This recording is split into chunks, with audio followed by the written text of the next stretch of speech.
Yes. On est prêt, c'est bon? Ouais. Et attends, 2 secondes. Le verre ici, t'es sûr que ça pose pas problème? Bon, non, il y a aucun T'es sûr, problème. t'es sûr?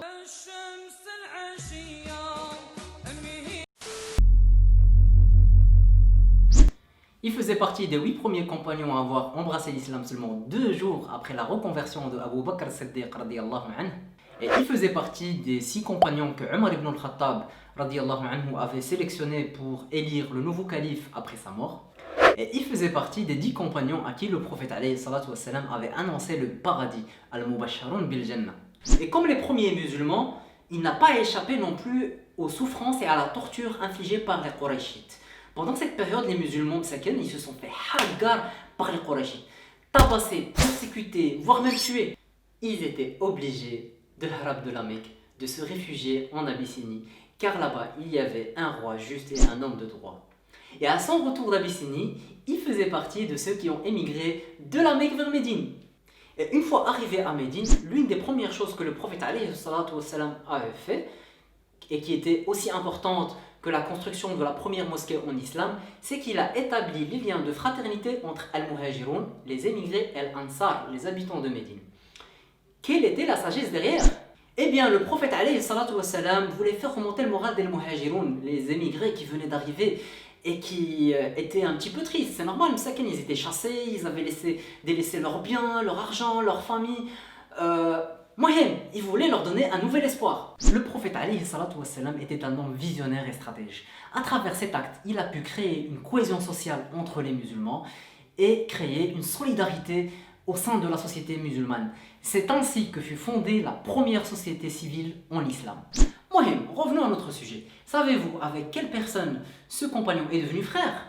Eh bien, il est devenu frère avec l'un des hommes les plus riches de Médine. Il s'appelait Sa'd ibn Rabi'.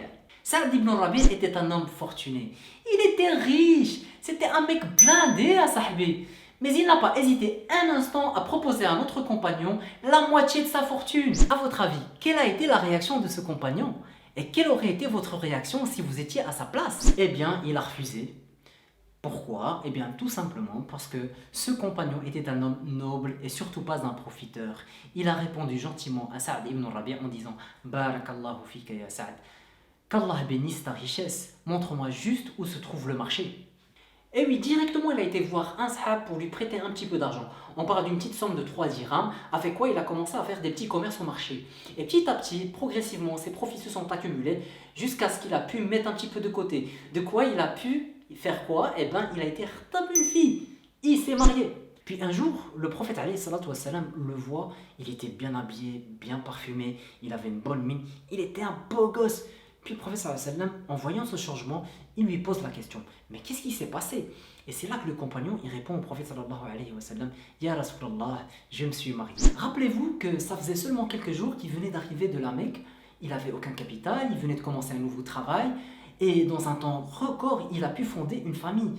Et c'est ça qui justifie la question suivante du prophète alayhi salatu wa sallam. Mais qu'as-tu donné à ta femme comme dot? Et là, il répond, Ya Rasulallah, je lui ai donné le poids d'un noyau en or. Et tellement le prophète alayhi salatu wa sallam était épaté, étonné de cette bonne nouvelle, il a invoqué Allah subhanahu wa ta'ala pour lui en disant qu'Allah bénisse ta richesse. Et une fois lors des préparatifs d'une expédition, il avait entendu le prophète alayhi salatu wa sallam lancer un appel aux dons. Il est venu immédiatement voir le prophète alayhi salatu wa sallam et lui dit Ya Rasulallah, j'ai 4000 dinars, je donne 2000 fi sabilillah et 2000 je les garde pour ma famille. As-tu bien entendu, frère? Ouvre peut-être bien tes oreilles à Sahbi, il a donné la moitié de sa fortune, la moitié de son compte bancaire à Ibadallah. Ah, c'est pas les 5 euros que tu donnes à la mosquée, Zama, en pensant que t'as fait shihaj, Zama, t'as participé à la cause de la Ummah. Ah, qu'est-ce que tu vas faire avec 5 euros à Sahbi? Qu'est-ce que tu vas faire à Ibadallah avec 5 euros? Acheter un snack, un durum, un petit sandwich froid ou la chno? Hein? Mais attends, il me comprend pas mal. Je parle pas des gens qui ont que 5 euros dans la poche. Si t'as que 5 euros dans la poche et que tu l'as donné, fils et franchement, chapeau frère, voilà là, respect. Moi je parle plutôt des gens qui ont des milliers, voire des millions de comptes bancaires et qui te sort un jour 5 euros et qui te dit ouais voilà j'ai participé à la cause et j'ai donné fils et mais frère, tu te fais là sur qui, franchement? Et c'est pas encore fini. Lors de la fameuse expédition de Tabouk, les musulmans manquaient de moyens et ils devaient repousser les Byzantins qui les dépassaient en force et en nombre. D'autant plus que cette année-là, les musulmans traversaient une année de sécheresse. C'était la galère, c'était la hesse, à tel point qu'on a surnommé l'armée musulmane de cette époque l'armée de la difficulté, Jayshul Usra. Et voyant tout ça, le compagnon dont il est question n'a pas hésité encore une fois de faire preuve de générosité et de sacrifice. On rapporte qu'il a été voir le prophète sallallahu alayhi wa sallam et lui donner la moitié de sa fortune, fils sabilillah. La moitié de sa fortune. Et un jour, les sahaba du prophète sallallahu alayhi wa sallam étaient réunis en train d'attendre le prophète alayhi wa sallam pour présider la prière. Ils voyaient que le prophète sallallahu alayhi wa sallam avait tardé un petit peu et ils avaient peur de manquer l'heure de la prière, alors ils ont proposé à ce compagnon de faire l'imam. Après la fin de la salade, ils se retournaient et voyaient que le prophète sallallahu alayhi wa sallam était derrière en train de rattraper les rak'at qui lui manquaient. Ils avaient peur que le prophète sallallahu alayhi wa sallam leur reproche le fait de ne pas l'avoir attendu. Et c'est là que le prophète sallallahu alayhi wa sallam leur dit « Ne vous inquiétez pas, il n'y a aucun mal ».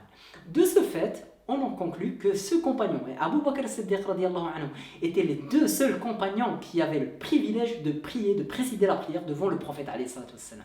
Bien sûr, de cette petite histoire, on peut tirer plein d'enseignements. Mais mohim, l'enseignement le plus important à mes yeux, c'est vraiment l'attachement des sahaba à la prière. La prière qui est l'un des piliers les plus importants de l'islam. La prière en arabe c'est as-salat, et as-salat vient du mot as-sila, ce qui veut dire la relation entre toi et Allah subhanahu wa ta'ala. Ce qui me pousse à vraiment à poser la simple et banale question, c'est de dire est-ce que toi frère tu pries à l'heure? Zama, toi, tu pries à l'heure.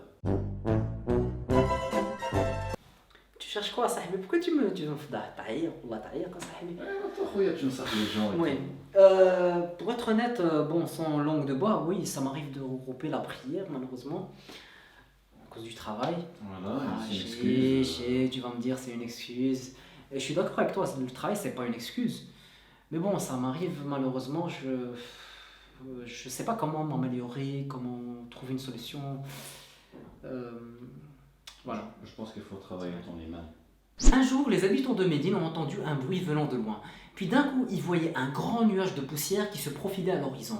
En fait, il s'agissait d'une caravane de 700 chameaux remplis de marchandises et de biens. Cette caravane appartenait à ce compagnon. Cela démontre le niveau de richesse que ce compagnon a pu atteindre. En fait, cette caravane revenait de Syrie dans le cadre de ses activités commerciales et il avait l'intention en fait de revendre ses marchandises sur le marché.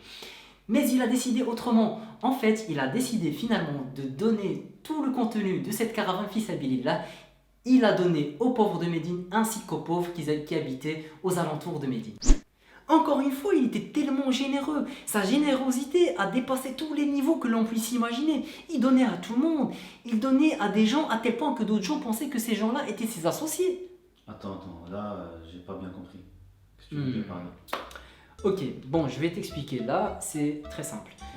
Moi, comme si je donnais à Hamza, tu vois, par exemple, je lui donnais, à tel point que toi, tu penserais que peut-être contre moi et Hamza, il y a un petit business, une petite affaire, que c'est normal que je lui donne.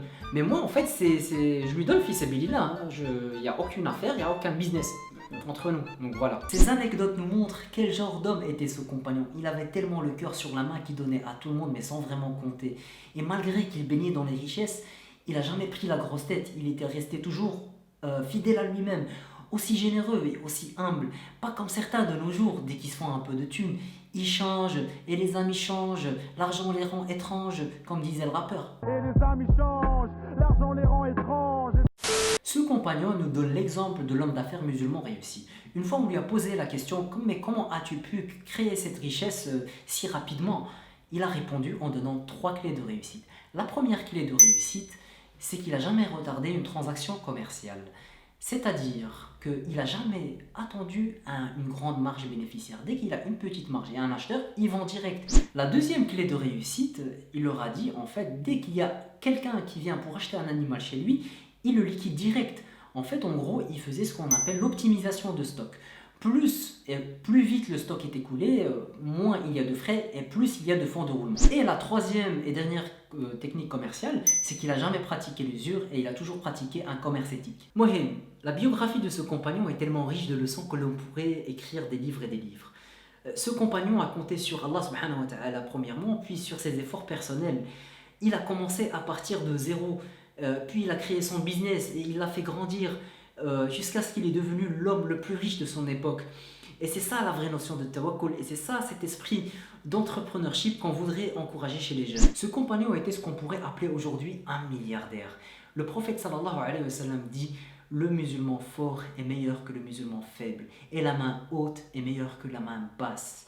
Un vrai zahid, c'est quelqu'un qui va participer dans les projets humanitaires. C'est quelqu'un qui peut profiter d'une vie de luxe, mais il préfère donner aux autres. Et c'est ça le vrai zahid.